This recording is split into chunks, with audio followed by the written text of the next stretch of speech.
Hello out there, we're on the air. It is time for MoPac After Dark from the 2026 DoubleTakeout.com MoPac Championships. This is your host Ryan Olson with the latest draw from the 5 and under Bonspiel. It's on the curling.gg network. It's MoPac After Dark, which means we're going to just kind of sit back, relax, and have some fun as we see the game between Team Hernandez throwing the Yellowstones taking on Team Tanner. Tanner hails from Oval Curling of Utah, and Hernandez is from OC Curling, as well as CurlVegas. So it should be a fun game on tap, as we have Team Hernandez, which is a very enthusiastic 5 and under team, taking on Team Tanner, which is also equally enthusiastic. Trying to think of some Romeo and Juliet references, comparing the houses of Montague and Capulet. The exact phrase does not come to my mind.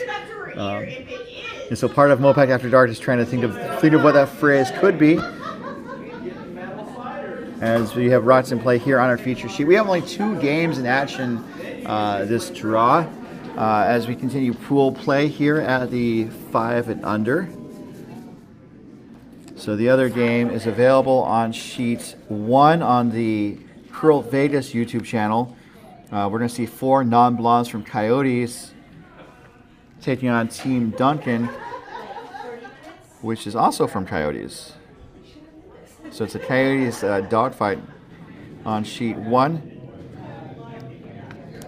As we see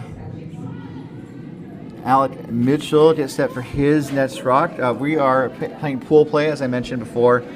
We have 15 entries, so we have 3 pools of 5 teams each. The pools are named Dice, Cards, and Slots. And this game is a dice pool game. Teams are each player on each team has to have 5 years of experience or less, and we've kind of tallied it up. And there's a lot of experience for a 5 and under, including Hernandez, which is right at 20 years, and then Tanner's right behind with 16 years. So on average, Hernandez is right at 5 years, and Tanner is at 4 years each. There could be some variation between players, less so for Hernandez. As we see Ryan Tanner throw the last of the second rocks, I believe. We did not do a coin toss to see. Oh, sorry, we did do a coin toss.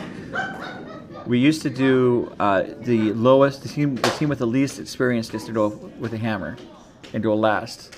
We changed that because this event is a qualifier for nationals, and so we went for something that we think is maybe a little more fair. We'll see how it goes.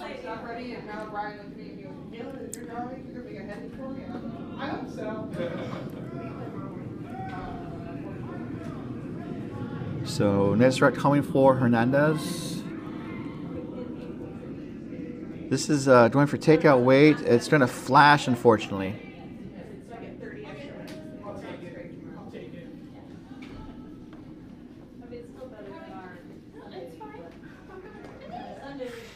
I joked in the social media promotion for this event, just shared, is there may or may not be showgirls or showboys as part of MoPac After Dark. So my thought or my question is, what would you think needs to be a quintessential part of a Vegas night involving curling? So definitely lots of rocks, maybe some slots. Definitely a lot of stakes. As I mentioned before, the winner of this event, if they haven't already qualified, will receive a berth at the USA Curling 5 and Under National Championship. So there's a lot at stake. Although one of the things about this event is to try to find a good balance between high competition and fun, because this is a Bonspiel. We try to find ways to reinforce the fun social aspects of curling.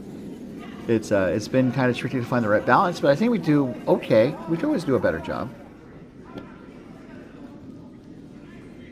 As Hernandez is going to hit and roll under center guard, so 2 yellows are counting right now, and there's a red Tanner stone in the outer 12-foot that could be brought into play.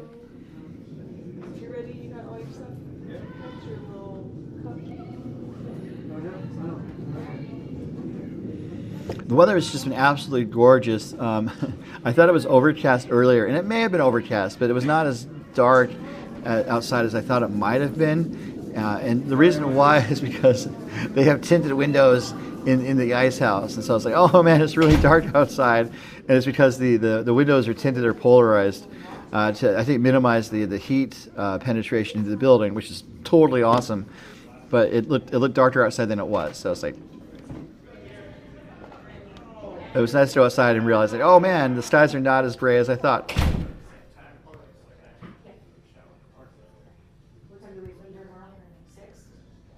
So one of the yellows goes away as we see Zach Altman looking to draw. So Zach, if you watch the earlier game with him, has a very dynamic takeout delivery, which we will hopefully see before the evening is out. So going for the draw, looks like it's going to get around the guard. And the question is, how far buried does it get, or will it go? I think she's coming back, but I'll see you in the morning. Okay. I'll be right back. Thank you. All right. Have a good night.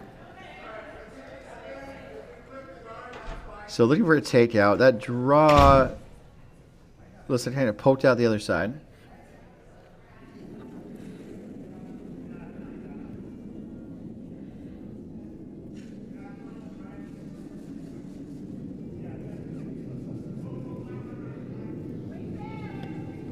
So this is Kendra Castleton's rock. It ticks on the center guard and will roll to the back of the house out of play.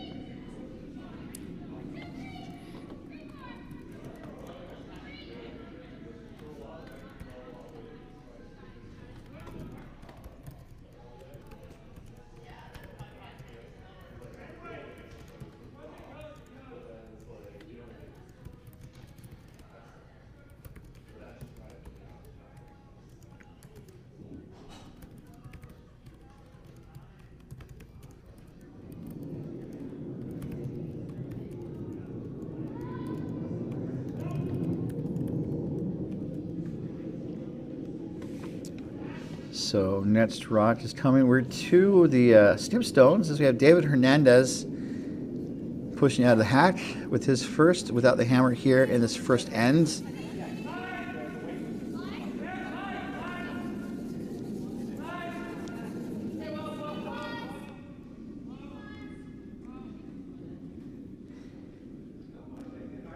Looking to draw around. They're sitting one right now, and they will be sitting two after this, depending on how deep the stone goes. And it goes to the back 8 foot, so they are sitting two.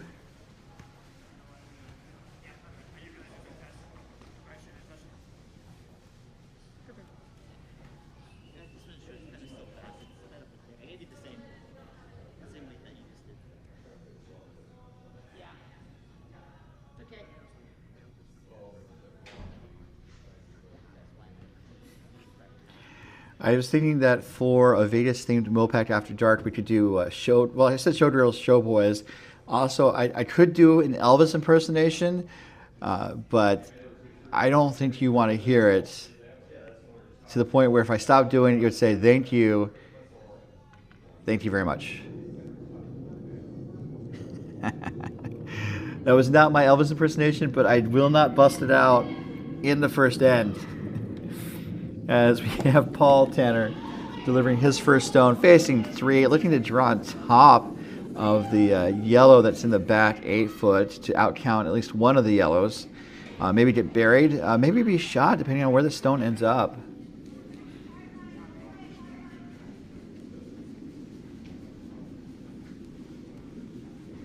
This is coming up a little light, though. So the line wasn't too bad, just the weight was not there.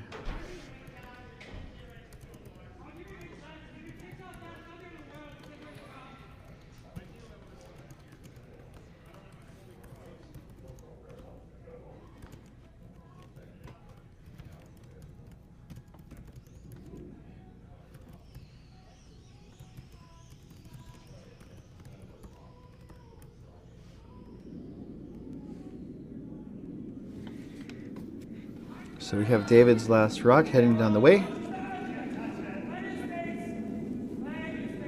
So Kira Manayan is indicating no sweep. Looks like it's got the weight. And it looks like it's coasting a little bit, so it might go through the rings, especially with a bit of a polish from Tanner. And it does go sayonara, or adios. Adios, vaqueros.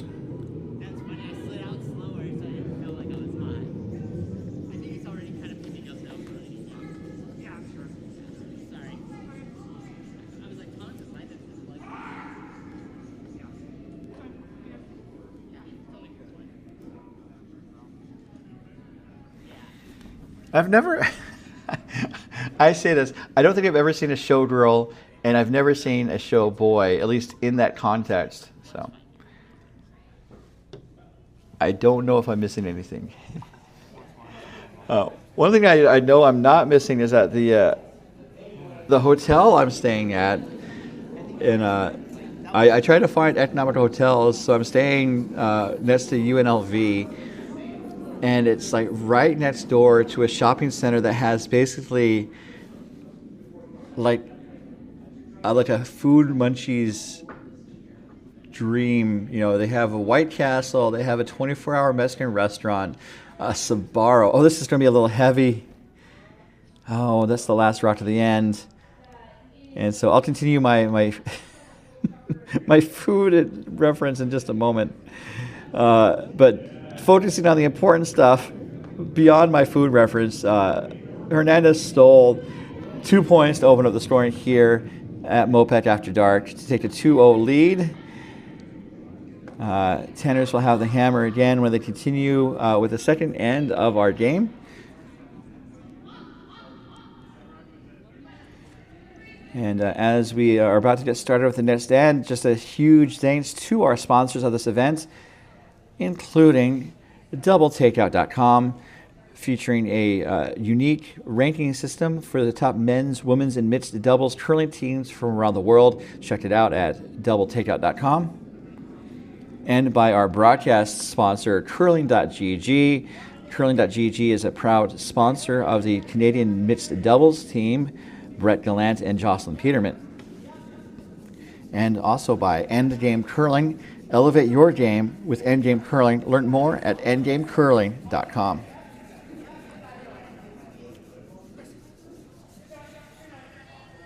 So rocks in play here in the second end, as we had Akira throw her first rock in the rings, as we can see.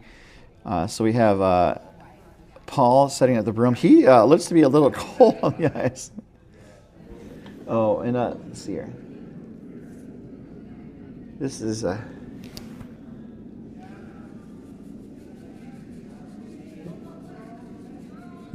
Jen Tanner with her first rock for the Oval Curling Club rink. I should do my disclaimer that I also curl out of the Oval. I'm wearing an Oval jacket right now, but as a representative of MoPac, I do my best to remain a neutral observer and not play any favorites. Even though, I mean, I love everyone, so I do my best to show my love for everyone. And I say, anyway, there's some people I don't like, but, you know, such is life. So Jen's rock settles in on top of the yellow in the top of the house as Akira's next rock heads down the way.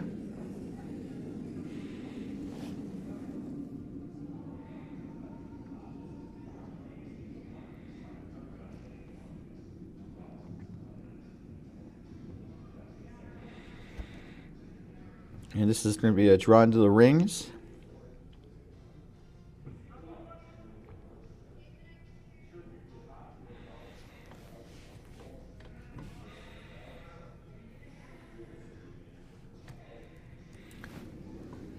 Coverage of this ad is being brought to you by doubletakeout.com.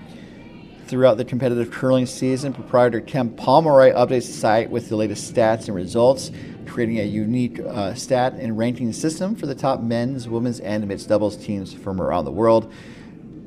You can also sort by country, so you can see how The Young Bucks ranked against Team Bear or Schuster or Team Peterson against the women's field.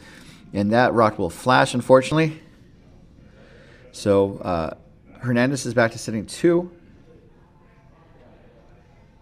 without the hammer here in this second end. So we are updating scores on bondspieler.com. I'm doing it right now.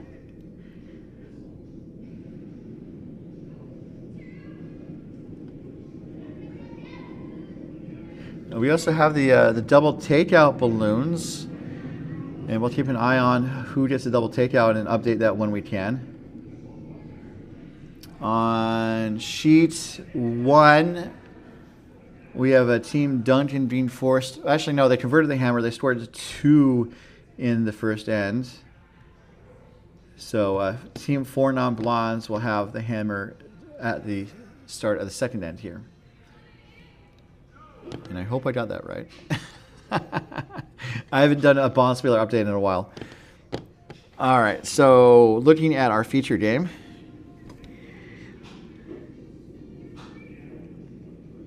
Oh, I mentioned the double takeout balloons. So teams are trying to kind of gain control of the double takeout balloons.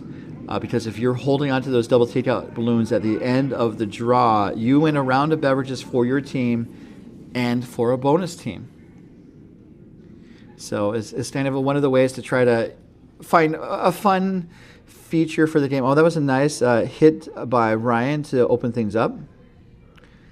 So, you know, we kind of encourage teams to find their double takeout buddy and kind of root them on to get a double takeout, because if they do, you know, drinks are on them via, you know, a surprise, you know, as part of the event. And we have an odd number of teams in the field for the first time in a long time. So we kind of came up with a way to, you know, account for the odd team. And so what we did is that we had decided that we're going to have a team wild card. So if one team, you know, it's the defending champions. If the defending champions hit the double takeout balloons and have them at the end of the game, team wild card also wins. And the wild card is all the volunteers in the event.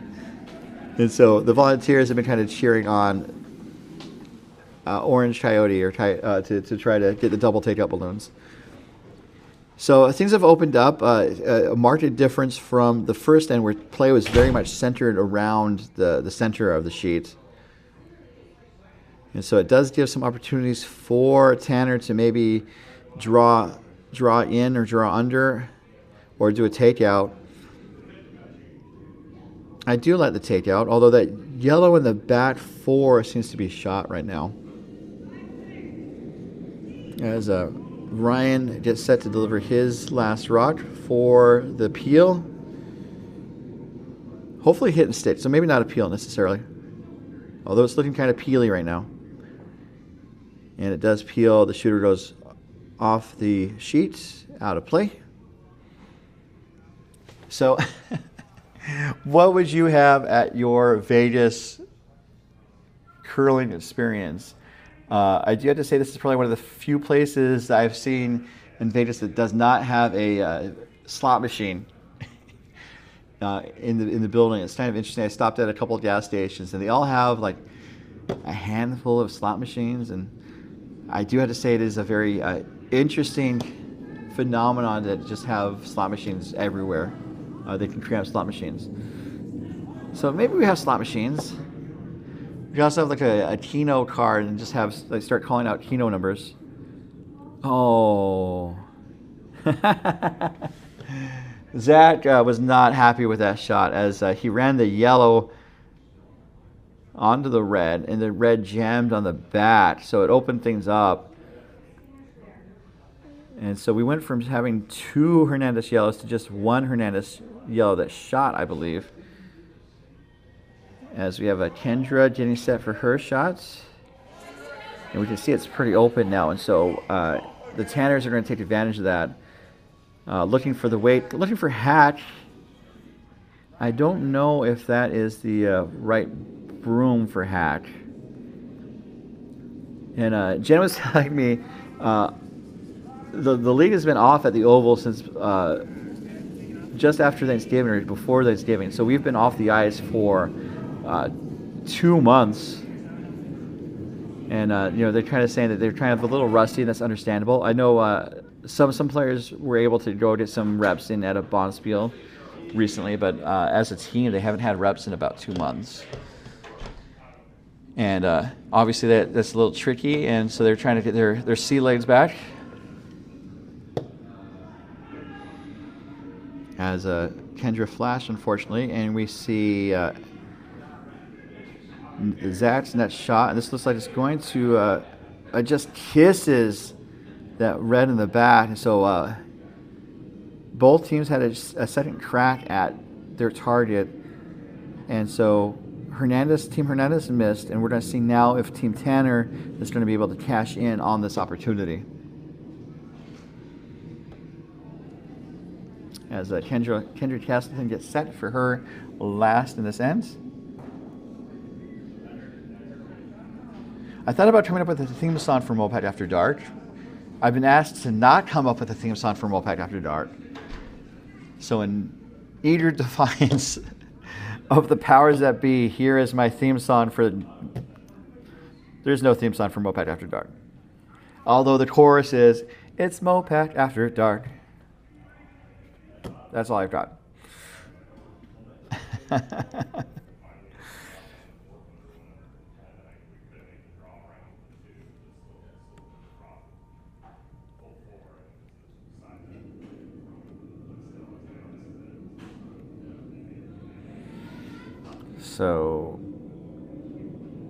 So both teams kind of missed their second chance at their target.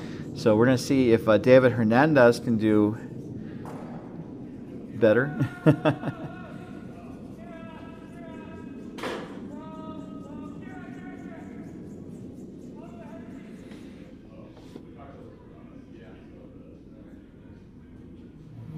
And that flashes too. Both teams are they're having problems finding their takeout weight here.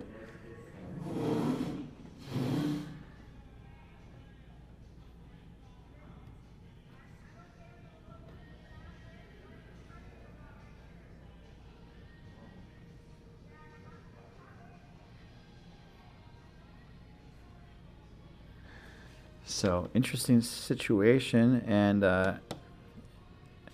it's coming down to the skips to try to make the shot.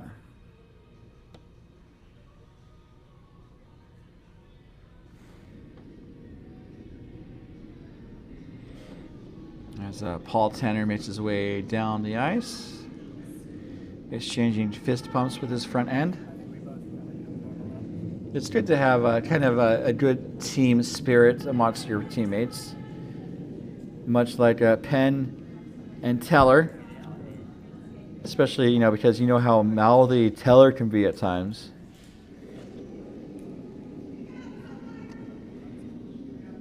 Speaking of Vegas, I saw that there's a Siegfried and Roy park or memorial or monument near here. It'd be interesting to check out. As we check out this shot from Paul Tanner, and he was able to make the hit. So it does set up a possible in-off double.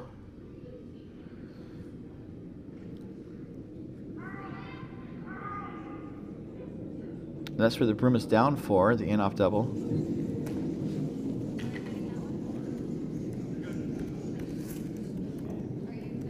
So Siegfried and Roy Park is on Maryland Parkway. Okay, so it's actually kind of right across the street from the airport. So I drove past it yesterday. As we have David Hernandez's last rock. And looking for the takeout. It looks like they get one of the stones that crosses over and bumps out the other one for a double takeout, brought to you by doubletakeout.com. David Hernandez's last rock. And looking for the takeout. It looks like they get one of the stones that crosses over and bumps out the other one for a double takeout, brought to you by doubletakeout.com. So back to the live action. The broom is down. So instead of trying to blank the end, which is viable, especially if you feel like you have a good chance of getting 2 or more points with a hammer in the next end, Paul Tanner is looking to draw using the yellow in the back, 12 foot as backing. So this is the last rock. The hammer coming from Paul Tanner, the oval rink, looking like it might be a little heavy. He's not happy with it. So 1375, so it is a little up weight if the ice is as speedy as it was, but it is sitting down and will settle in the back 8 foot. So on the money, bet your bottom dollar. We don't advise you betting your bottom dollar. I say this jokingly. Because, the song from Annie is, the sun will come out tomorrow. Bet your bottom dollar that tomorrow there'll be sun. And tomorrow. So I was saying that there's no casino in the country that would take a bet that the sun will come out tomorrow. Because the sun is always going to come out tomorrow. Except for, if the world ends and then we're just completely SOL. Or you are in north or south of the Arctic Circle or the Antarctic Circle, and it's the 24 hours of twilight or the midnight sun where there is no tomorrow. Well, I mean, there's night that lasts 24 days or something crazy like that. So you can't really bet your bottom dollar. It's really one of those kind of sad realizations. So. Siegfried and Roy Park is right across the street from Terminal 3 at the Vegas airport. And it caught my attention because there is a monument there that's called the Dream Machine, a towering space mushroom, which it looks like you might picture what a space mushroom might look like. And I will give you a moment to visualize in your mind grapes, what a towering space mushroom might look like, especially at Siegfried and Roy Park. So I'll give you a minute to think about that. Just close your eyes, especially if you're driving, close your eyes. Actually, if you're driving, please don't close your eyes. I've been advised to not ask you to close your eyes. So keep your eyes open if you're driving, otherwise close your eyes. And just picture a mushroom just floating in space. And it's just floating amongst the eternal. And what does that look like in your mind? Just take a deep breath and contemplate that space mushroom. And I will tell you that you're wrong. That mushroom does not look at all like the space mushroom. And I'm joking, of course. I'm sure for at least half the people, the space mushroom looks like you might envision a space mushroom. It's it's got a stem that a mushroom normally has in the cap, and there's kind of like a spiral where the stem kind of is. So it's like a spirally, spacey, giant mushroom. So that's what a Dream Machine towering space mushroom looks like. So. And that's at the Siegfried and Roy Park. Also a splash pad. So Akira's Nest Rock is coming down the ice. Let's see if there's any space mushrooms in this game. How would that even be a positive or negative description? We'll find out. So an open sheet so far for the most part. Akira hit the Tanner Rock in the rings, and so it's currently 1 Hernandez yellow. As Ryan Tanner gets set to deliver his second stone of this end. I guess it's not a positive thing to say you're a space mushroom. So I guess it's not a positive descriptor. Although I'd be willing to try that on my dating profile, just to say, I've been called a space mushroom. So Ryan's rock is a little heavy, goes through the rings out of play, unfortunately. So some people call me the space mushroom. Some people call me the gangster of mushrooms. Mycology, the gangster of mycology, which is the study of mushrooms. As we have Alec throw his next stone.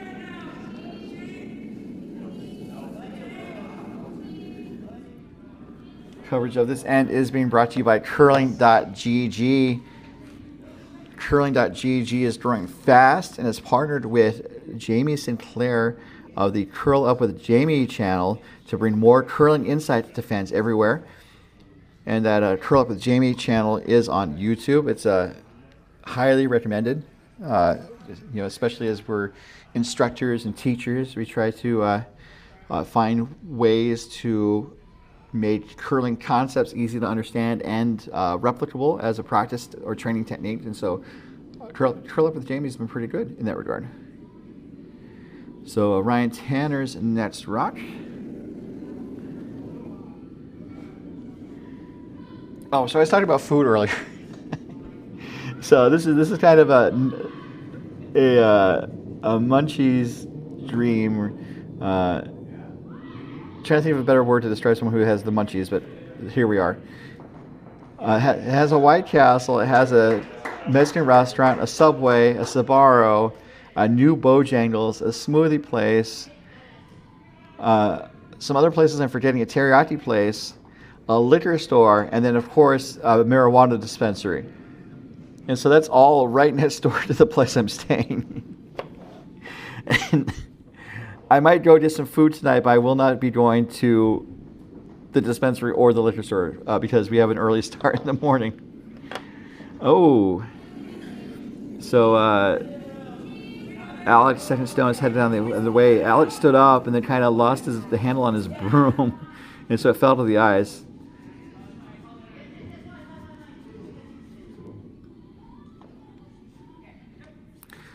So it taps the shot stone, and the shooter's going to roll to the back 8 foot, where it is good for third shot.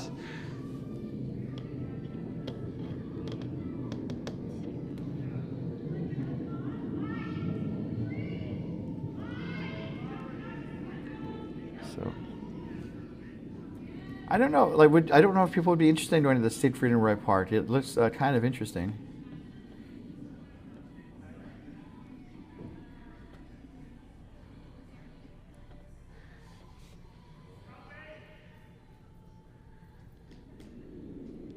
So, Jen's, no, this is Kendra's stone, apologies.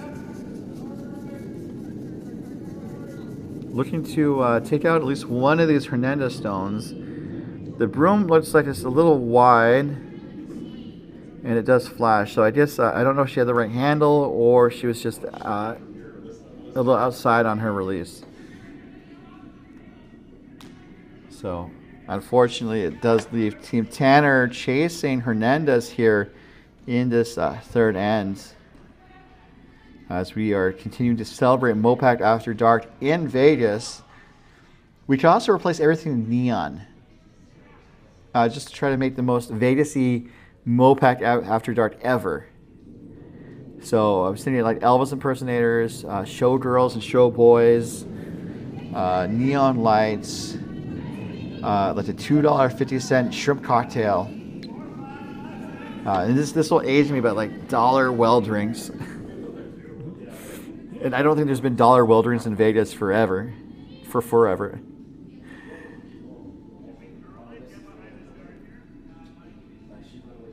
And those well drinks are,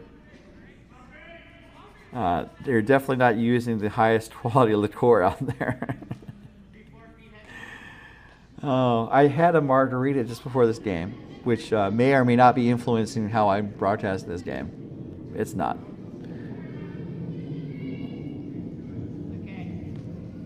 So Hernandez sinks another yellow in the range. So they are threatening with a huge end here with the hammer in the third end. Apologies for not updating the store book. That's updated. As Kendra is going to throw some more takeout weight, I believe.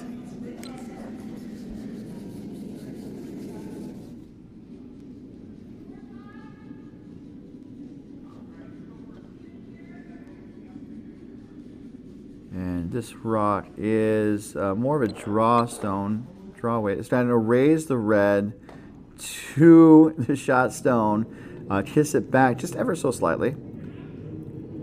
And so now it looks like red is sitting shot in front of a backstop of 3 Hernandez yellows.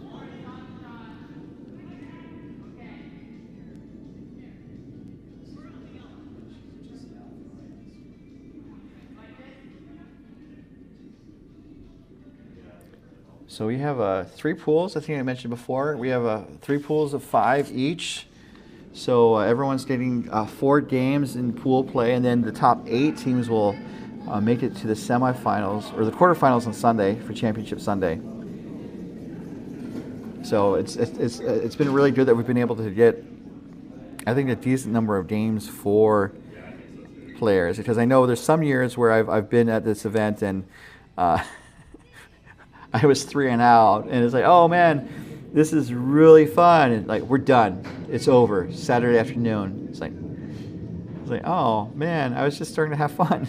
It's already over. And that's part of the Bonneville experience too, just to, to be at an event, try to kind of find your way, and then, before you know it, it's like, we're done and it's time to go home. Although I was there for the weekend, so I got to go to the final and help do karaoke, and this was in Seattle. My first ever Bonneville was the MoPac 5 and Under in Seattle. We usually we've long sought neutral ground to have these events, as to not give one club over another an undue home field advantage. It's kind of fallen back a little bit as we faced the challenge of finding venues to begin with. And so we've increasingly held this event in different venues, although we've still done an okay job of holding in neutral territory. CurlVegas is within our geographic region, but CurlVegas is technically a member of the Grand National Curling Club, which is primarily an East Coast organization. They went kind of independent for a couple of years before they resolved a dispute with USA Curling. During that time, CurlVegas signed up with them, and it seems to be working out really great for them. And we're definitely thankful for CurlVegas for making their facility available for us for geographically regional events. And it's just kind of a fascinating setup where last week they had a playdown event for GNCC, and then this weekend they're holding a Bonneville for MoPac, our geographic region. So this rock is going to get past the guard. It's going to, I think, chip the red shot stone and then fall back to the back 8 foots.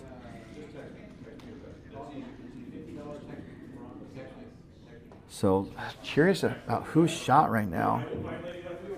The trade shoes circle makes things a little interesting to see what's what.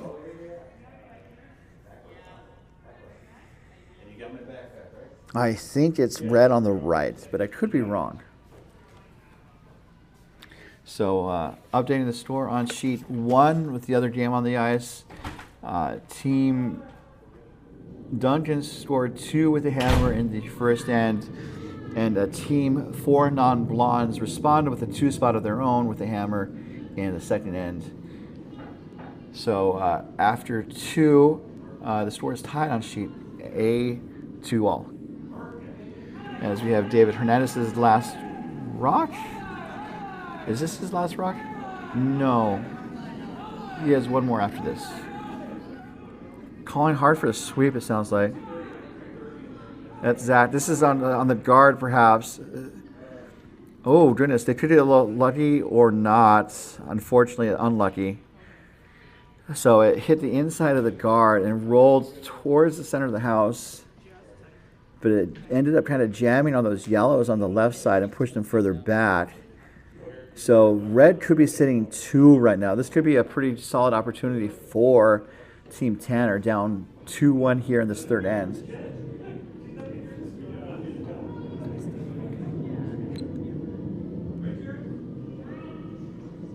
All right, so MoPac After Dark, we're talking about the ultimate Vegas-themed MoPac After Dark. So we have like the Elvis impersonator, the show boys, show girls, neon lights everywhere. We got Keno tables. We got slots somewhere. Don't ask us where the craps table is. And what else do we need? Maybe like a replica of the Hoover Dam. What else do we need for a Vegas-themed MoPac After Dark? As we have Paul Tanner get set, sitting 2, so I think looking to put a front stone in front of the 2 stones on the right that are the Tanner Reds.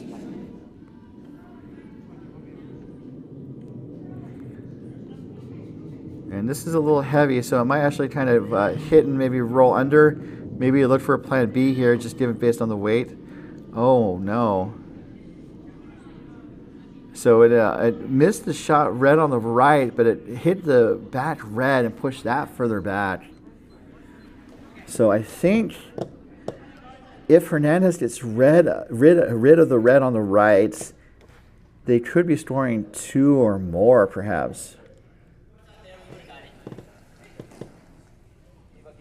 So other things, I was thinking like dollar well drinks, $2.50 shrimp cocktail. Maybe the remains of an abandoned Vegas motel.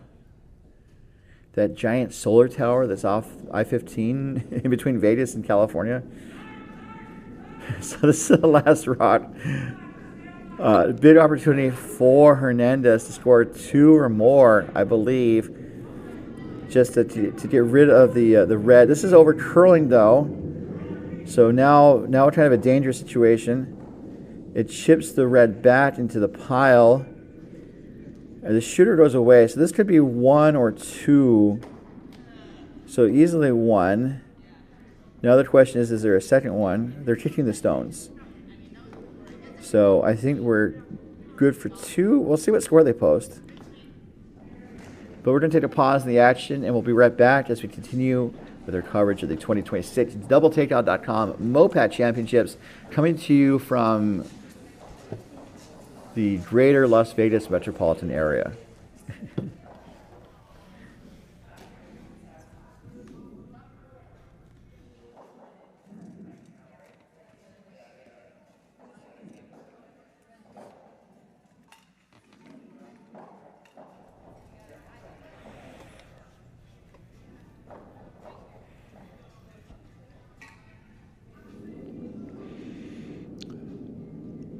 Back for the 4th end of a possible 8 ends of regulation, as Team Hernandez scored in the last end. We'll see what score they post, and that means Tanner has the hammer to start this 4th end, as we are continuing our MoPac After Dark. We only have 2 MoPacs After Dark this tournament, which we're going to do our best to make it the MoPaciest After Darkest. That works, right? It's all about having fun, just kicking loose, and really celebrating the game that we call curl. No one calls it that, but I call it that. So Kira throws up a center guard. Looks like it's just outside the center line, so the no-tick rule does not apply to that stone, as far as I can tell. And the score was posted on the sheet. It was a 2-spot for Team Hernandez. As Jen's first stone is going to curl past the center line and also be a centerish guard. So it kicked the yellow onto the center line, but the no-tick rule does not apply to that stone, as the no-tick rule applies to stones where they come to rest on their initial delivery. And so that subsequent tap onto the center line does not count. For everyone keeping track at home,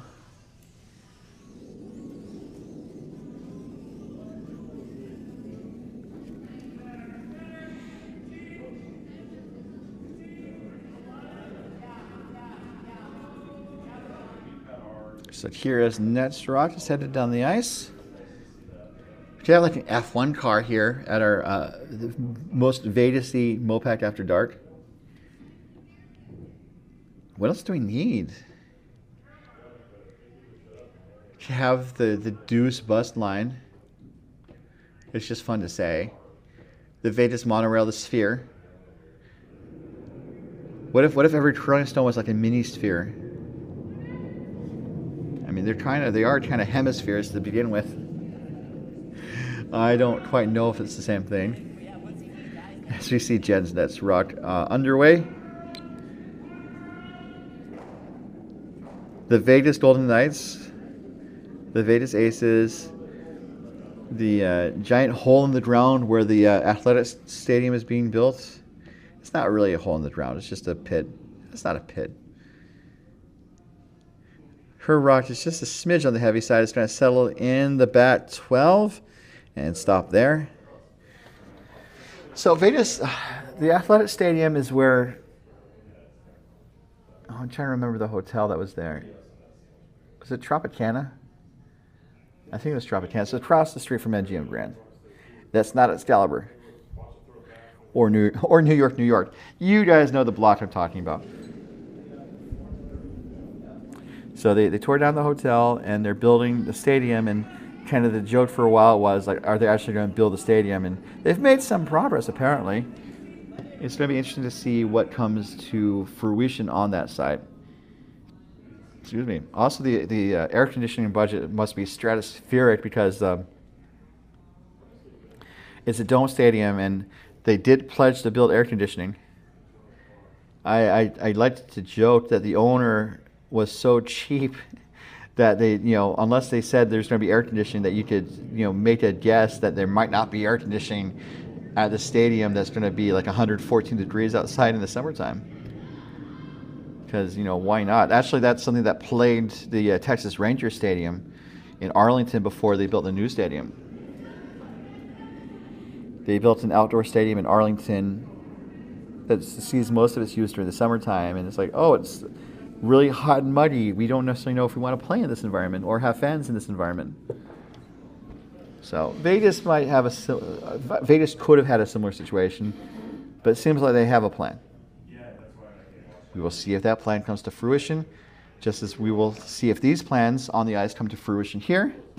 That was a transition. I'll like that. I'll go with that. So Alec Mitchell's next rock is headed down the way.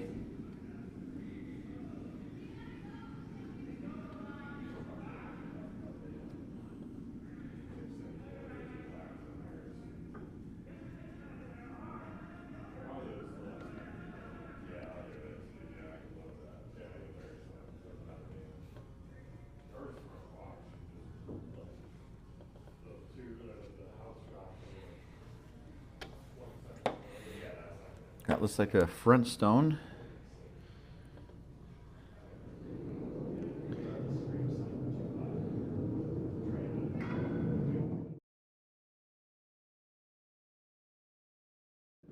Coverage of this end is being brought to you by Endgame Curling. Take your broom on the road with ease with the Endgame travel handle. Endgame's 100% carbon fiber 3-piece travel handle is built for convenience and fits most carry-on luggage. Plus, it's compatible with the heads of other broom brands. Elevate your bonspiel game with Endgame Curling. Learn more at endgamecurling.com.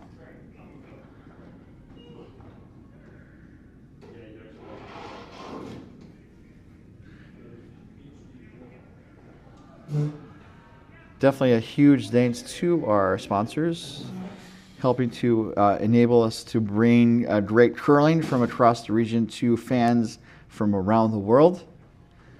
We definitely have had some Canadian viewers from time to time, which we definitely appreciate, especially if they're choosing us over the Scotties Tournament of Hearts, which started tonight. So That's a good one. That's a good one. it's the same broadcast quality, the same level of skill on the ice, I'm sure Team Anderson would just come down here and find themselves welcome at a 5U, right? So, or actually, they started when they were 5, right? So,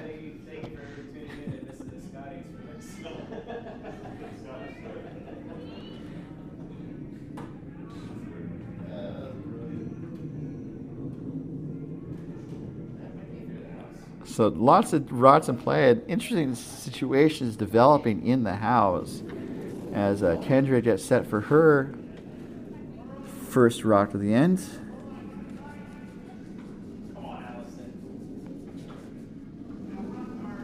Looking to move some of these yellows around. And it's trying to run the yellow guard. It jams on the red that was in the rings and pushes the red out. So it actually made things slightly worse for Team Tanner.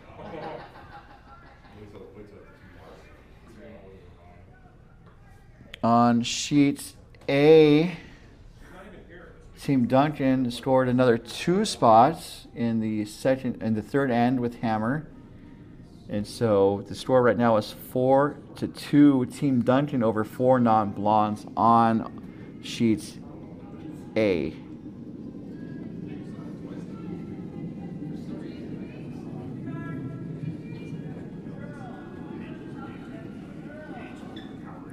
So looking to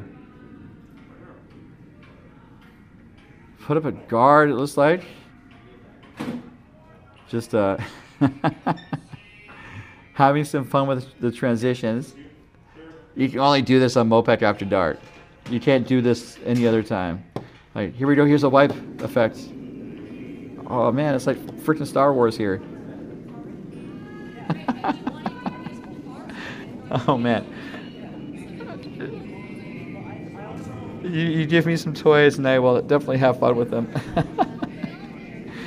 Oh, I definitely appreciate you all for tuning in for tonight. It's been a good game. I'm going to turn that transition off now. My goodness. So Kendra's next stone is headed down the ice. Looking to get around the guard. This is going to be close to the guard.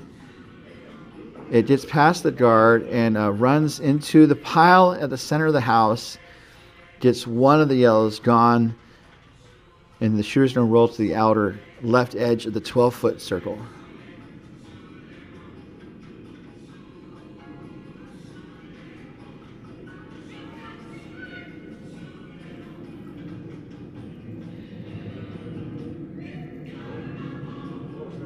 So, Zach had the broom down on the ice, like, what's going on? And he was putting his dripper back on, which is totally understandable.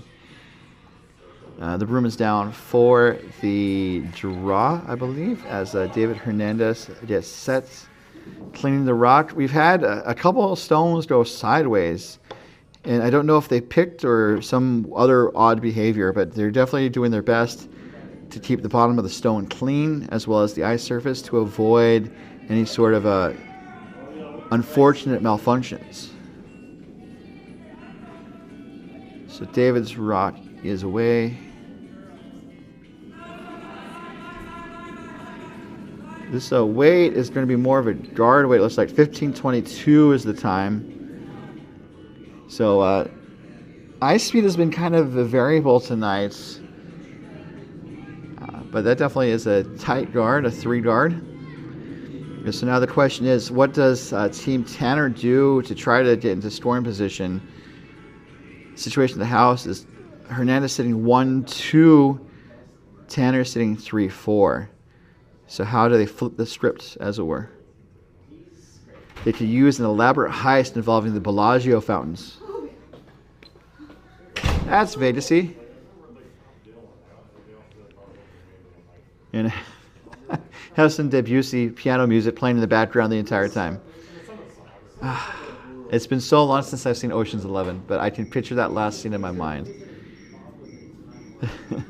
So, a very tricky situation for Tanner.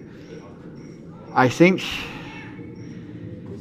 it's going to be really hard to clear all the guards, but they could run the guard that Kendra's right next to onto the shot stone and try to double those out. And, you know, the fact that they did that leads me to think that's the call.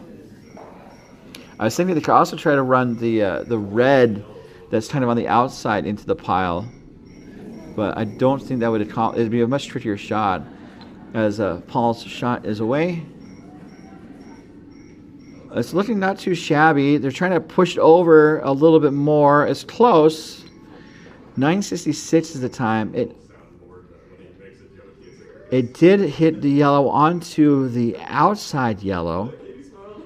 So it changes things slightly, but it still has Tanner sitting, it still has Hernandez sitting 1 and likely 2.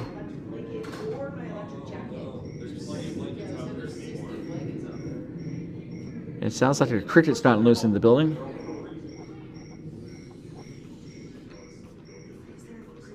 I don't know. Do you have a cricket near you? No. Oh, it's not you. There's a legit cricket here? No, it's like a phone or something, I think. Oh, got it. Maybe someone's phone is in the bag. Oh, okay. It's somebody's phone. Oh, I thought it was. Then he's like, no, it's not me. And I was like, no. So my pet cricket's gotten loose in the building. And just based on the circadian rhythms of the cricket chirps, it's got to be like a nice 68 degrees in this warm room here. I am making up all of that information. So Hernandez's last shot is to try to put up a front stone, which made sense. Oh, goodness. So what does Tanner do here? I don't think they can easily score 2. I don't think they have a really great draw to the button, but they're looking at the draw to the button. The options, I think, include like a heavy draw around that high guard on the right of the center line, and then get around it and then hit that yellow that's just above the button somewhat thickly. And that might be the way to score. Otherwise,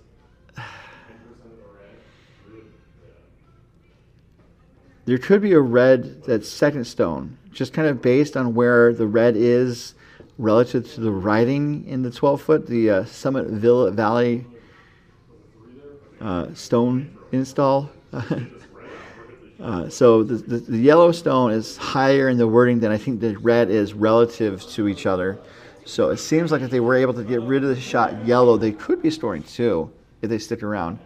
And so, yeah, that apparently was a cricket sound and likely someone's phone.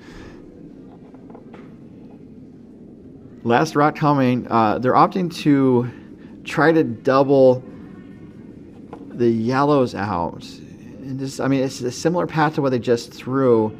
This is over curling, though. So it's going to run the yellow through the rings. Looks to be a steal of 1, but let's see what they decide.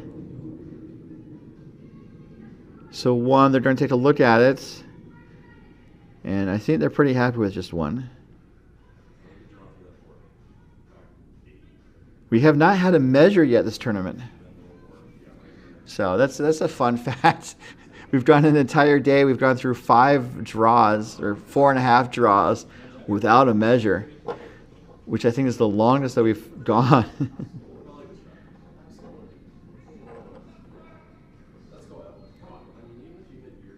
So we are at the halfway point, and I believe Hernandez is up 5-1 over Team Tanner. We are playing 6 ends of. We're playing at least 6 ends, just so we can try to have a fair, like some fairness regarding the point differential or the point accumulation. It's led to some interesting situations. I think we're going to evaluate how that rule goes this year, as we have Kira getting set for her first rock here in this 5th end. We're playing pretty quickly tonight, which is nice.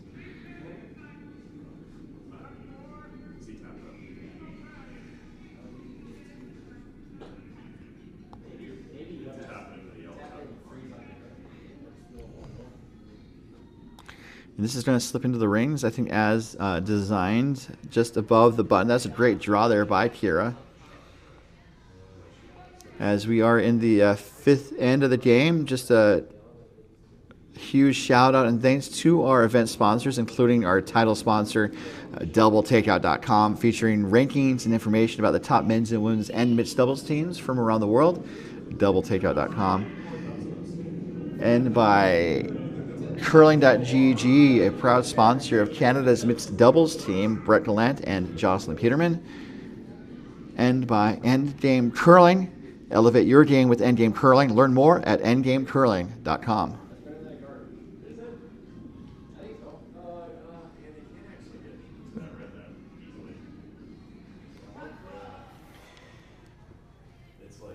So, after seeing Jen's first rock, we have one yellow in the rings, and Kira is about to throw her second stone.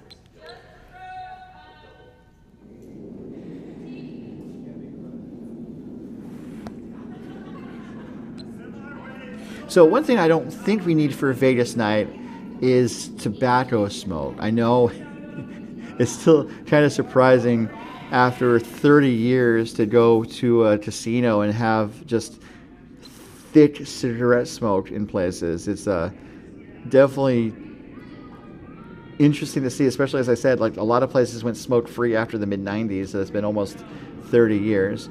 And there's a hookah bar like 2 blocks away from the club, so we could go do some hookah, but not the other type of hookah, if you know what I mean.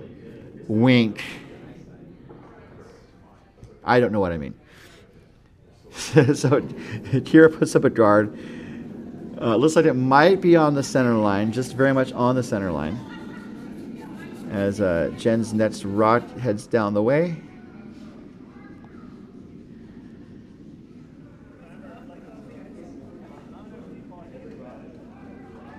This is a little outside and maybe a little light, so they're working to get it as close as they can to the rings. It's going to slip into the top 8 foot. So I think they wanted to try and tap the yellow back slightly.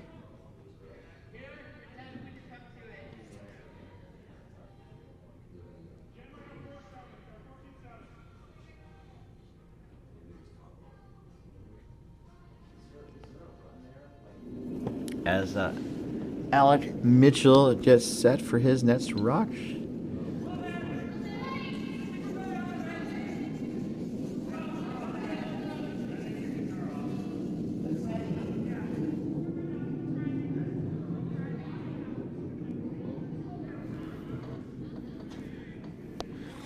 Looks like it's going to settle in, just bumping the shot rock and then rolling wide to the right. It kind of could create a pocket. As Paul has the broom for the takeouts. It's pretty tight. All right. Well, no, it was indicating what he wants to hit. He wants to hit the inside of that outside Yellowstone. Coverage of this end is being brought to you by Endgame Curling. Curling.gg. Sorry, I said Endgame. It's curling.gg. Curling.gg just launched a new beta feature that lets you upload photos and recreate real curling scenarios. Check it out and give it a try at curling.gg. So this is a little wide. It's going to flash, unfortunately.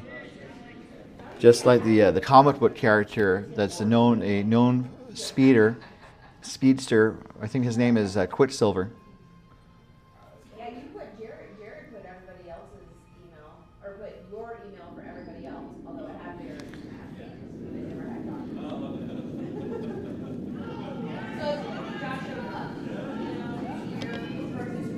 Josh. So looking to, I think, chip out the red that is in the top 8 foot.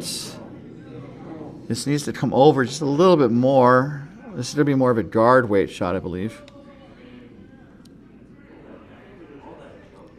So thank you, everyone, for tuning in tonight. Hopefully you're enjoying MoPac After Dark. Maybe people can let me know what they're doing to maybe making the night more enjoyable. That's, PG rated, perhaps. I'm just setting the ground rules. I don't think people would do that, but you never know. So, for example, maybe you're having a nice cup of, chamomile tea, or they're kind of watching under a cozy blanket because it's kind of chilly out, stuff like that. It's MoPac After Dark. We want to make the best of it. Ends up peeling the guard, talking about making the best of it. So, and making the best of it, if you want to make the best of your Saturday, we have 4 games on tap tomorrow, a quadruple header, starting at 8 a.m. Pacific, where our featured game We're still deciding what our featured game is going to be, but we have 4 games on tap tomorrow. And then that's going to conclude our pool play, and then that will lead us to have our Championship Sunday set. So just to go over the game times tomorrow for those keeping track at home. It's also on Bonspieler. But 8 a.m., 11 a.m., 2:30 p.m., and our MoPac After Dark right at Sunset Edition at 5:30 p.m. So that's Saturday, and then Championship Sunday. We have 3 games on tap for Championship Sunday. That's a pretty intense Championship Sunday. 7:30 for the quarterfinals, semifinals at 10:30, and then our championship game will be at 1:30 p.m. as well as the bronze medal game. So lots to play for, including the illustrious MoPac banner, which is made with a fine Corinthian vinyl. And that's a deep cut for you Ricardo Montalban fans out there. The fine Corinthian vinyl. And then also, if you have not already qualified, berth to the USA Curling 5 and Under National Championship. If you've already qualified and win the MoPac event, you still get that illustrious banner, you know, all that jazz, you know, fine Corinthian vinyl, and but you don't get a second berth to the national championship.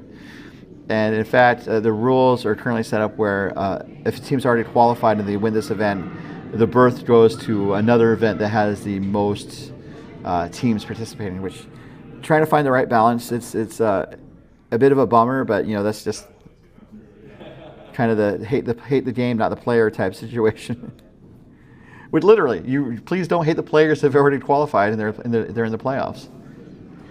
Please don't hate them.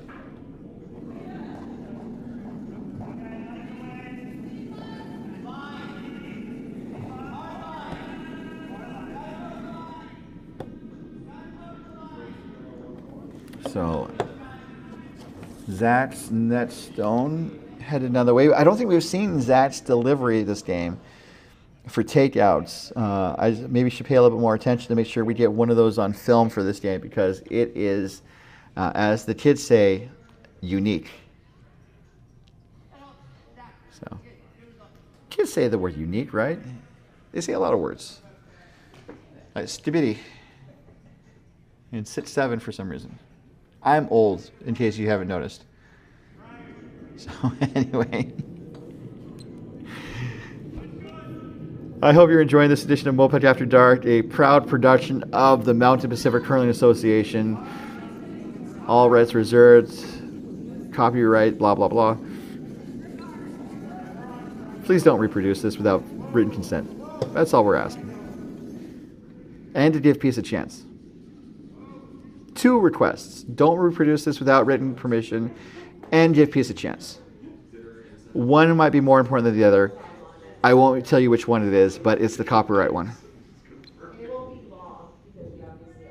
Oh, so someone called Zach's upweight shots the Scorpion, and I wouldn't recommend it because, you know, any sort of, you know, maneuver that can pull your body off balance is can be hard to control, but he seems to have it locked it down. So I'm not going to knock it. It is fascinating to see, though.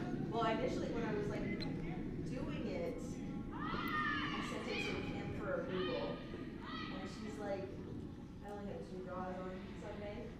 She's like, so what happens with? So another interesting situation developing in the house, which is favoring Team Hernandez. Also, we're in Vegas. Why don't we have black rocks? We have black rocks and red rocks, and you can always say, always bet on black. That's my James Bond impersonation, apparently. And now we know why what happened to him in the last movie happened to him. I haven't seen the last movie. I just know what happened.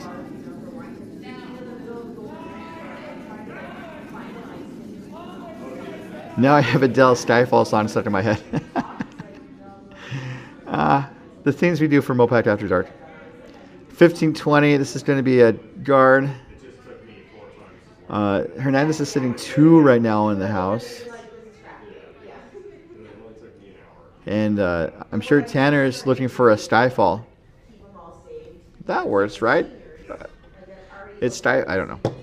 and I already have the same Excel spread or the same Google sheets that I just copied to this one. So if I have 9 to 18 to 19 to 10 or 12 teams, now that I have them done. So one of the things happening this weekend, it's already happened once this game.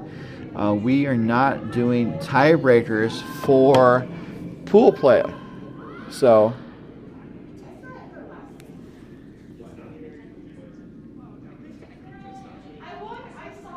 and so talking about the YouTube user in the chat, it turns out it's one of the ice makers at Vegas. So someone who's definitely had a chance to see Zach's unique delivery in action.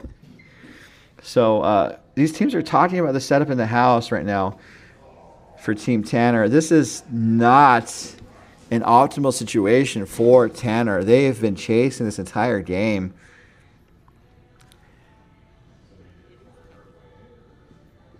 And the only shot they're really looking at right now, and I guess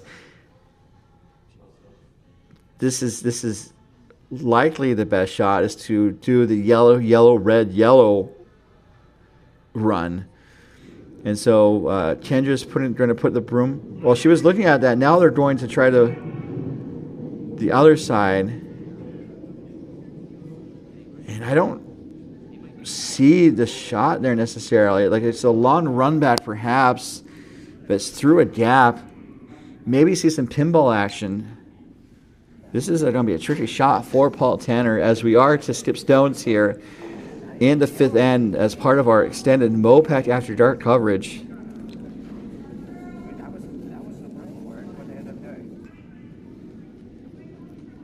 So looking to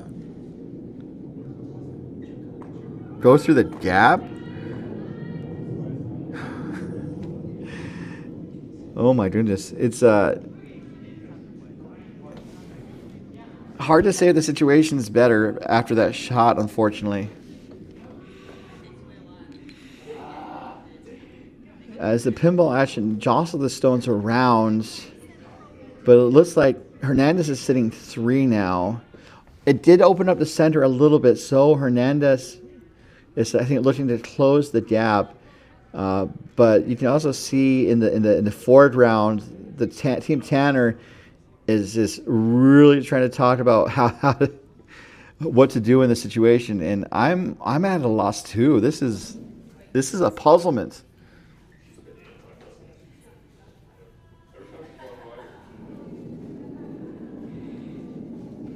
As we see David Hernandez with his last, looking for a front stone or a guard, honestly, just to kind of lock down the 3 that they're sitting.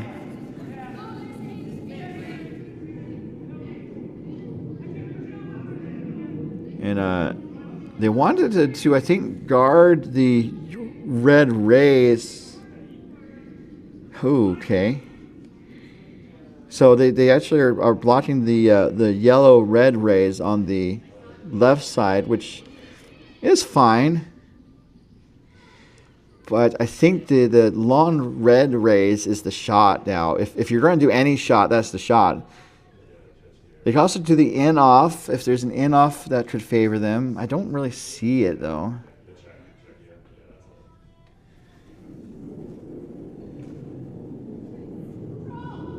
They're looking at the in-off because there's a red, and it's in the top 12-foot. But I don't think it's going to be you have to throw with enough energy to move those 2 yellows or even 3 yellows off their spot. That could be the shot too, as Ryan's coming up to talk over the shot. And I don't know if anyone in the chat's seeing what they might do here. It's there's only a handful of choices, and none of them look very good. Thank you for what you do.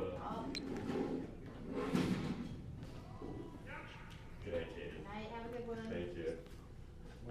You don't have enough bail money, so be good. They might have bail money, but we don't, so. So I'm just watching the interplay between the warm room and the ice house pardon me, you can't communicate speaking wise, so you're using hand signals and stuff. So. How many people we got today right here? Oh, whopping 10 right now. For the 10 people on here, you should be here. Stop watching and start playing. And that's what the 500 is all about. Yeah, definitely. Yeah. And we had spots this year, so hopefully you guys will come next year. Go Bonspieling, more hand signals. Oh my goodness.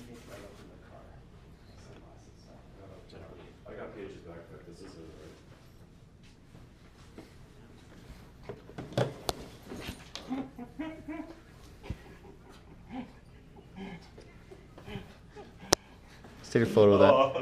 There's anti-mustache. Anti-mustache people. So anyway, have a good night. See you in the morning. See you in the morning. So it's a fun social event. We have the last route coming now after all that discussion. Looking for the in off. As we're up to 13 now. Thank you for tuning in. This is going to be a tricky shot. It looks pretty good to start. Needed to stay inside. So that is a steal of 3.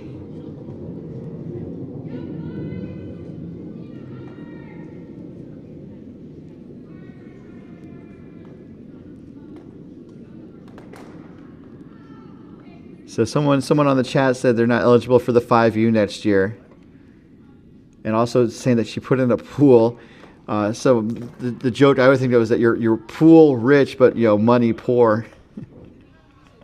So you can live in a pool, right? I don't think it's recommended.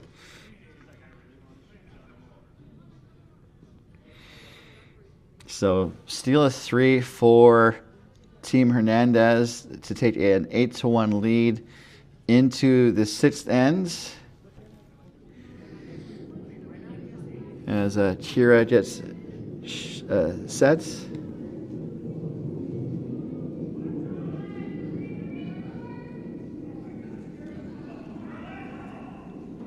YouTube response noting that being travel poor, and travel's expensive too. Even if you try to do it on the cheap, I try to be as economical as possible, and it still costs a decent amount of money. Even if you're staying next door to a cannabis dispensary.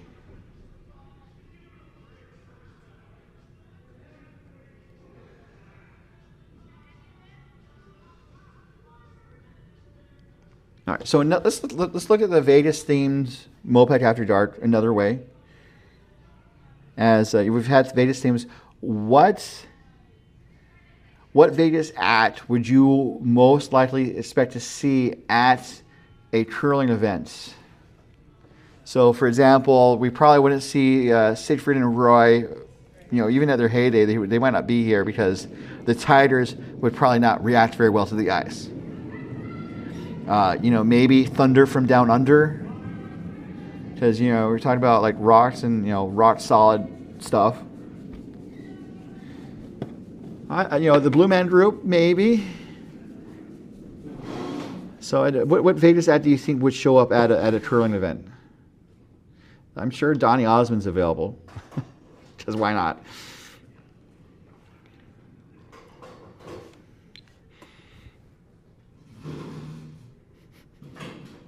Someone said Mike Tyson. Why would Mike Tyson be at a curling event? I mean, I can maybe picture him here.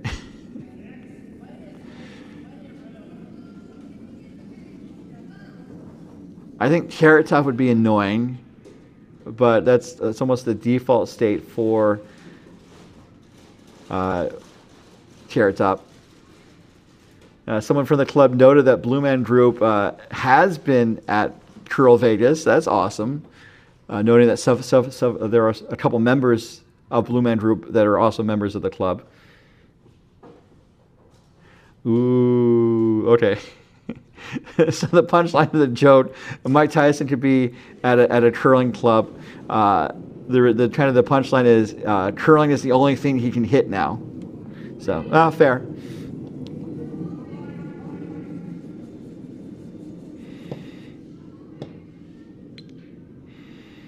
So looking for a takeout. It's going to miss. And, looking at the score, there's a couple ways to approach a game like this where you could try to go all out to try to win this game, even though you have 2.5 ends to go to make an impact in this game.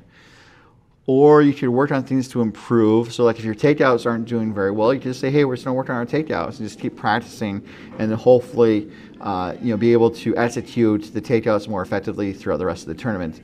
As we were noting at the start of this event or this game, that Team Tanner hasn't had a lot of on-ice practice since the Oval's leagues ended before Thanksgiving over 2 months ago. So, ice time. Ice time's important, and usually the Oval is back on the ice before now. But we are hosting. I say we. I'm a part-time employee at the Oval. There's a junior speed skating event coming up at the end of January, and so that's kind of delaying getting the curling back in action. Also, we have speed skaters training for the Olympics, and so it's understandable that speed skaters using the facility that's meant for speed skating to do the best at speed skating. It made sense for curling to unfortunately take a step back, but it's all part of sharing the ice and making the best of what we have. And Oval curling is going to be back on the ice in 2 weeks, just before the start of the Olympics. So, time is flying by. Can't believe the Olympics are starting February, first weekend of February.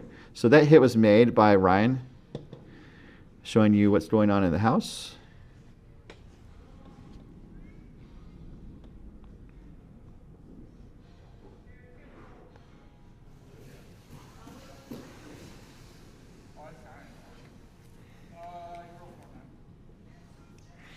As Alec is getting set for his next rock, looking to hit that red out.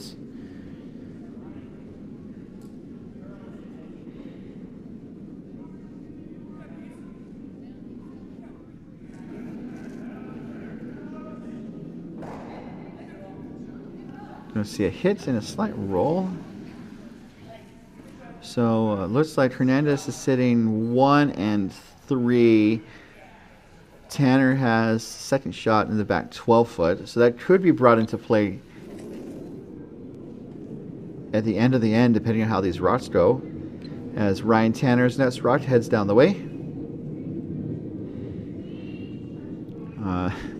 He's just kind of watching it go by, and this is we're going to watch it go by, unfortunately, as it hits the red in the back. So it's a slight positive result as it advances the red closer to the center of the house by about a rock's length.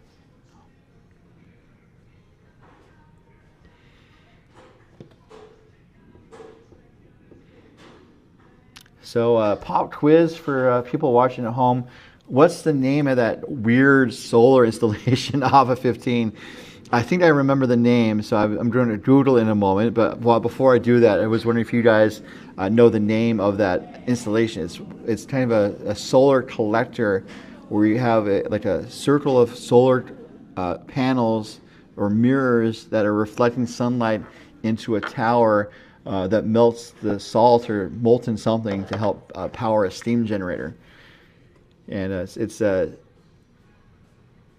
it's been kind of rendered obsolete by advances in the more conventional solar panel technology, but they're going to try and keep it running for whatever reason. And so, like, just playing our quiz of the night. If you guys know the name of that solar installation, just drop it in the chat, and I'll have the answer in just a moment. As we see Kendra get set for her stone, right down the middle. Got some good speed. Curling. So they're working to hold the line. It looks like it might get a piece. It does. But the shooter is going to roll across the house out of play. So right now, Hernandez is sitting 1 and 3 in the rings, and Tanner is sitting second shot in the back 12 foot.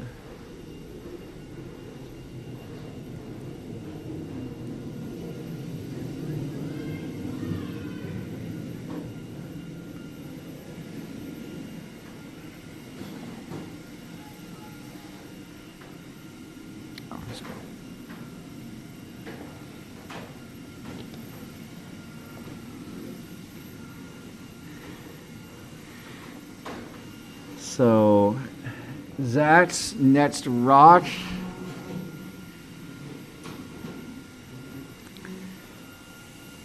Looking for a, well, I think they were going to try and draw around, but it comes up light.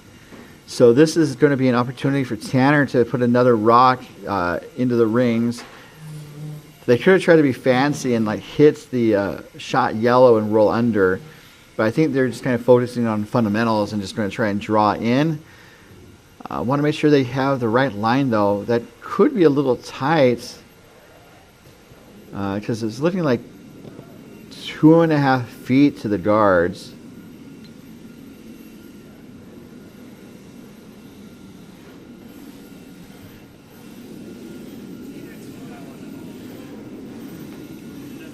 The line's not too bad actually. And this is about 14-13, so it's close to T-weight as we're going to see it settle into the back forefoot. Pretty buried. Looking at the head-on view, it looks to be about 60 to 40% buried.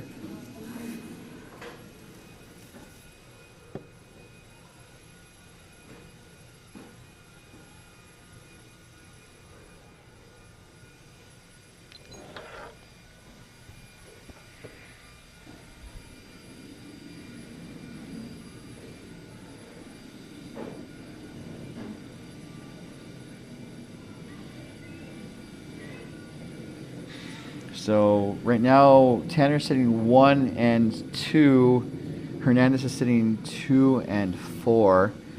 And so we might see the Scorpion. This should be a song. There's got to be a song called The Scorpion. Oh, actually, this is David's shot. So we might see the David version of the Scorpion. Otherwise known as a normal delivery.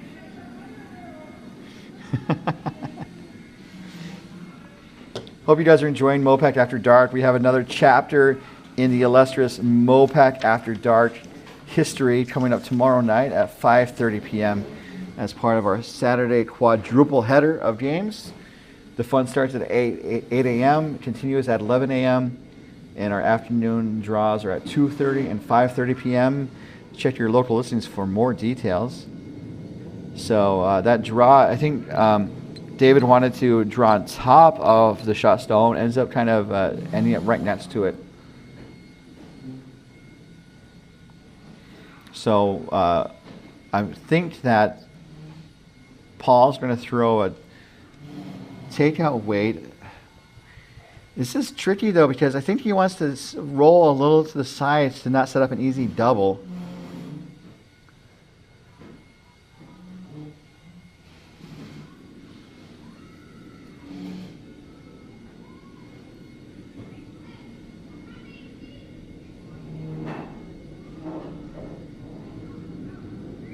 So definitely loving the chat on YouTube, guys. I say it all the time, but you know, curling chat's the best chat, and you guys prove it every time. Love it. As we're going to see Paul's shot, they don't want it to over curl either, so Ryan's really sweeping the heck out of it to hold the line, and it's going to be close. It actually ends up hitting their own, pushing it back, but then the reddish corner frozen pretty much right on top of the yellow. So not a bad outcome, and it definitely does give Tanner something to use, but also gives Team Hernandez something to use.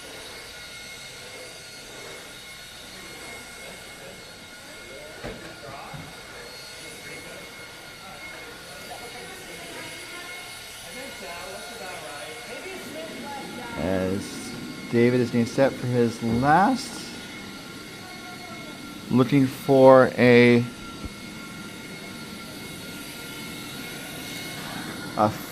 hit, I guess. Freeze.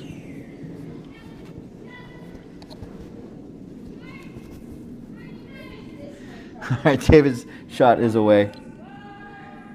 My microphone got kind of swallowed by my shirt.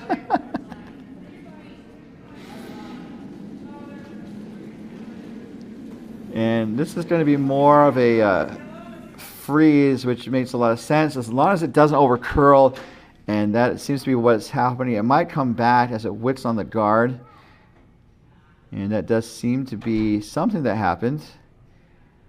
But at the same time, Tanner, if they're able to pluck out that yellow in the back forefoot, much like a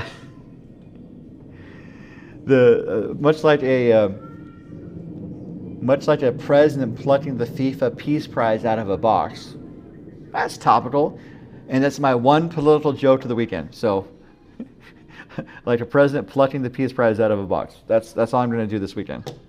I get one a week. That's it.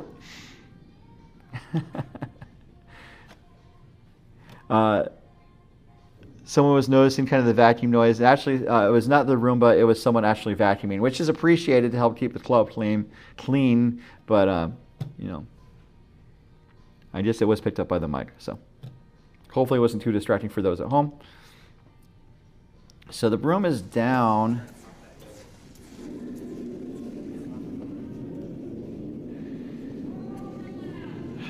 I am curious. Okay, I think it could work. The reason I'm concerned is that it might over curl and go into the guards. I think they would be better served by doing like board weight. But we'll see what Paul has lined up for with his last shot. It's a chance to score multiple points here to help get back to this game. Weight looks close to board, I believe.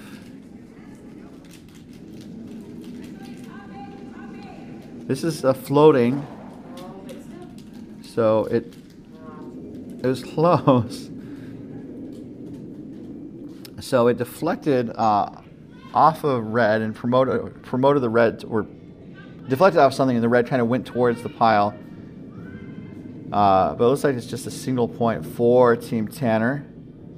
And that's going to be it. It's going to be handshakes for the rink from Oval Curling. Shaking hands with Team Hernandez, with Team Hernandez hailing from OC Curling as well as CurlVegas. So we didn't see the Scorpion this game. We might see the Scorpion tomorrow, depending on which sheet we stream. We're kind of torn between streaming either sheet 2 or sheet 3. We're working that out. So make the final 8-2. So hopefully it was a learning experience. And then to answer the question that I asked, because you know it's the most important part. Oh, they're doing draw shot challenge. So we're going to see them do the draw shot to see which team can get closest to the center. So to answer my trivia question, what's the name of the solar power facility outside of Las Vegas? It's called the Ivanpah Solar Electric Generating System. It's named after being close to the community of Ivanpah, which is a Native American word for clean water. I'm going to try to pronounce the name of the tribe. It's a Chemehueve. So let's look at the pronunciation to be sure.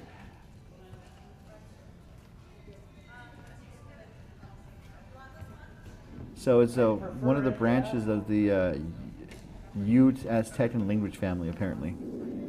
Okay, fun. Knowledge is power. And hopefully there was a learning experience for the teams on the ice, and they'll take this knowledge into the next game and continue to build and grow. Build and grow forever.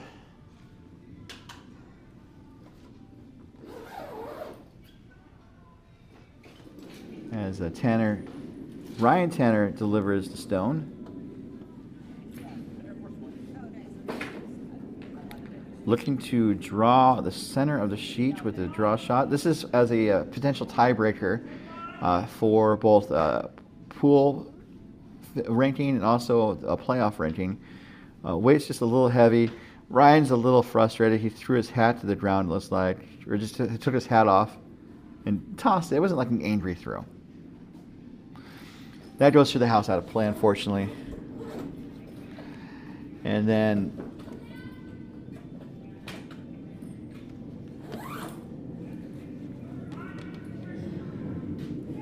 we're going to see Team Hernandez's draw shots as we see Alec bring the rock down. That was an Edelweiss reference. Kind of fun to do at karaoke from time to time. But I also like to sing Battle Hymn of the Republic at karaoke. So I, just as offbeat and weird as I am here, I'm offbeat and weird elsewhere. Imagine that. As we see Alec get set in the hash for his draw shot.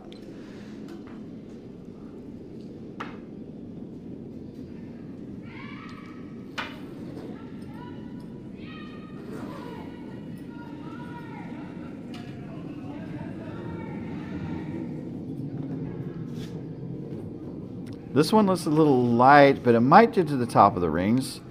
1528, so it's going to need some help.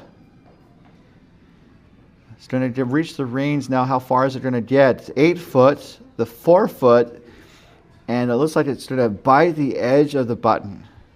So good sweeping there as Alec and the sweepers exchange some fist bumps.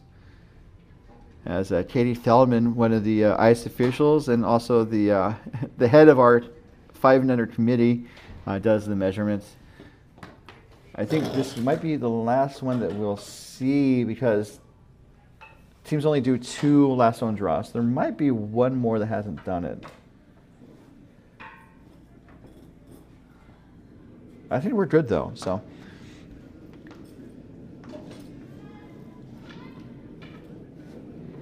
this game is wrapping up.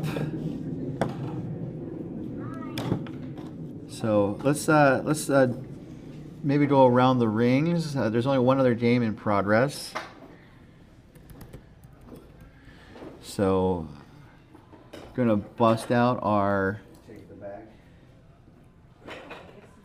top secret connection. Super secret.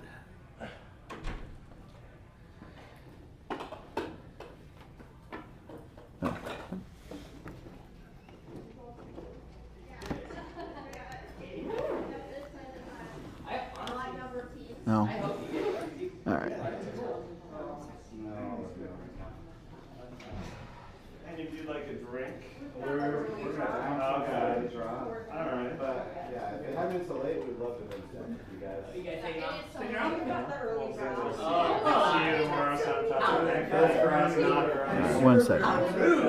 So Yeah, it's finally getting loud in here. Okay, deal.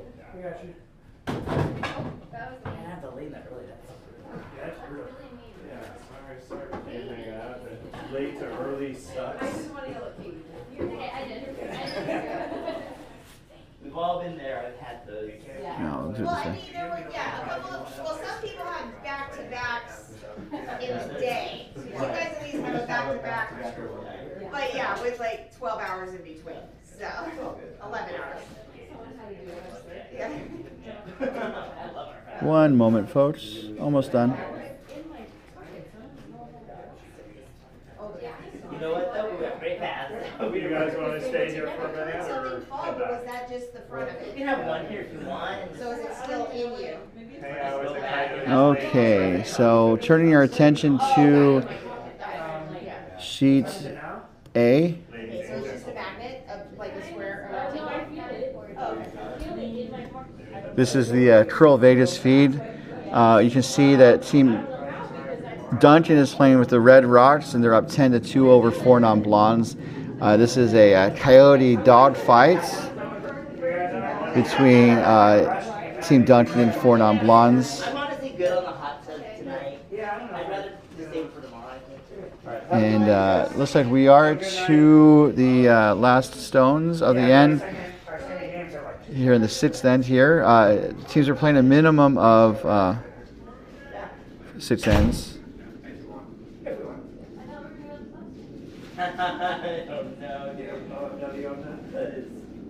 Sorry for ruining the magic of the transition here.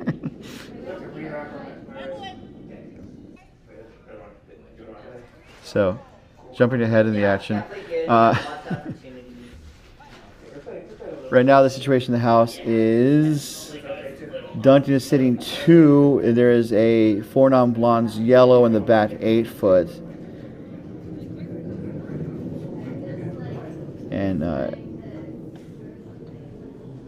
Kenny Duncan is in the hack for his, I believe it's his last rock.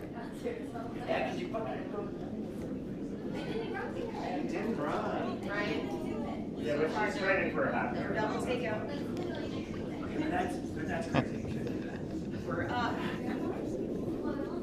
We're actively rooting against no double takeouts. NoDoubleTakeouts.com. So Katie can get her balloon.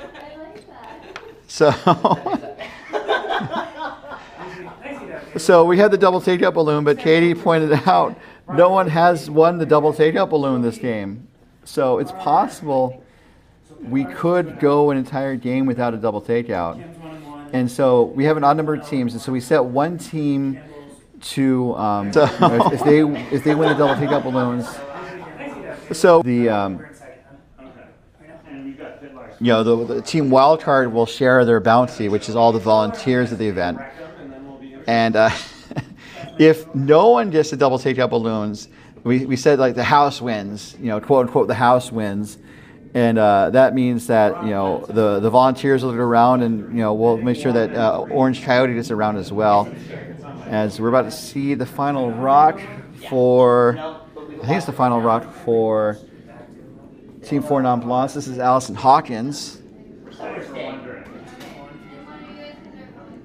And this is going to be, I think, a hit and roll.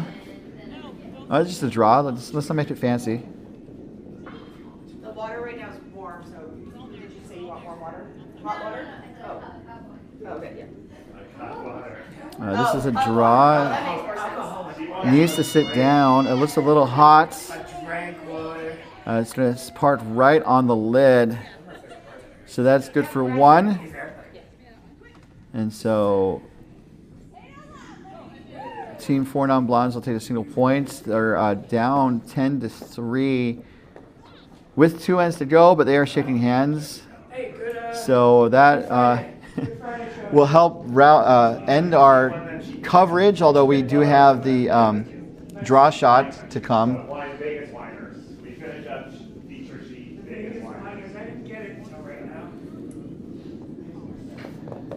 So interesting round. Just before they do the draw shot, just to let you guys know again what our coverage is going to be tomorrow, Saturday, a quadruple header on tap on the MoPac YouTube as well as the CurlVegas YouTube channels. The fun starts at 8 a.m. and continues at 11 a.m. There's a slight swoon at 2:30 p.m., but still fun. And then the fun is back on for MoPac After Dark at 5:30 p.m. So constantly, so it's like a roller coaster, like fun, less fun, more fun, and then it's the end of pool play. All day tomorrow, 8 a.m., 11 a.m., 2:30 p.m., 5:30 p.m., all time specific. Check your local listings or ask your doctor if bond spieling is right for you.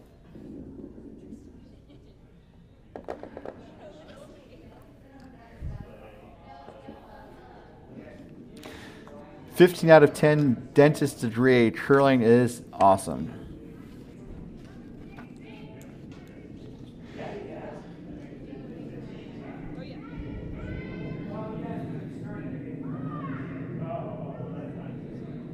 So looking at the draw shots.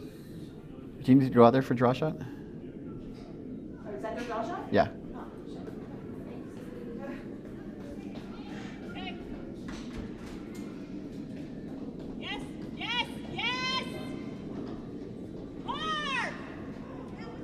So that looked pretty good. I saw it live. I'm watching the replay here.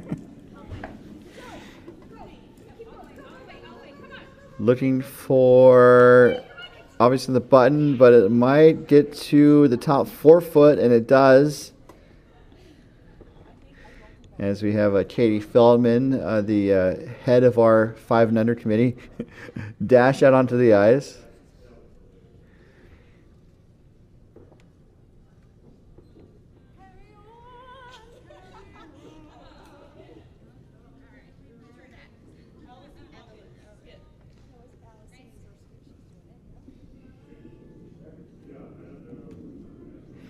And thank you everyone for tuning in for MoPac After Dark. As we are down to our last few viewers. Definitely appreciate you guys tuning in, and hopefully you guys will tune in for our full day of curling tomorrow.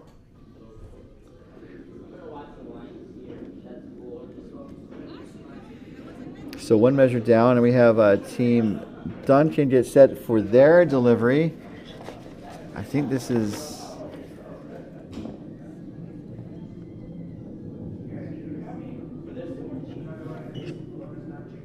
I don't want to guess who this is.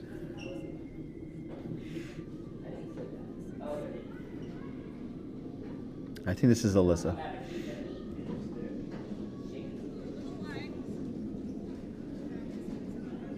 Maybe not. So the rock is headed down the ice. Okay, that's not Alyssa. I apologize.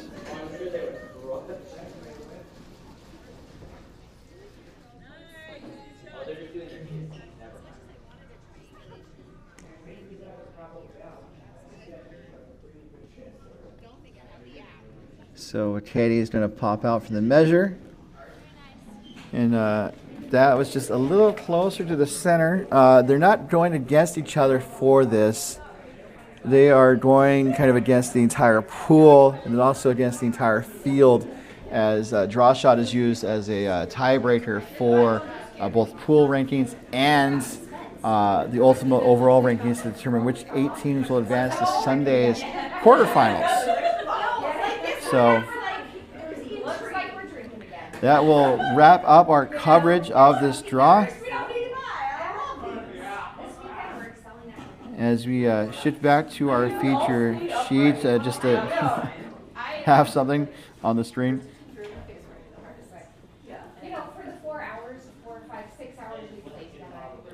Coverage of this event was brought to you by doubletakeout.com, offering a unique way to look at the top men's and women's and mixed doubles teams from around the world with a custom updated ranking throughout the season at doubletakeout.com. And by curling.gg. Curling.gg is growing fast and has partnered with Jamie Sinclair of the Curl Up with Jamie channel to bring more curling insight to fans everywhere. And by Endgame Curling. Elevate your game with Endgame Curling. Learn more at endgamecurling.com.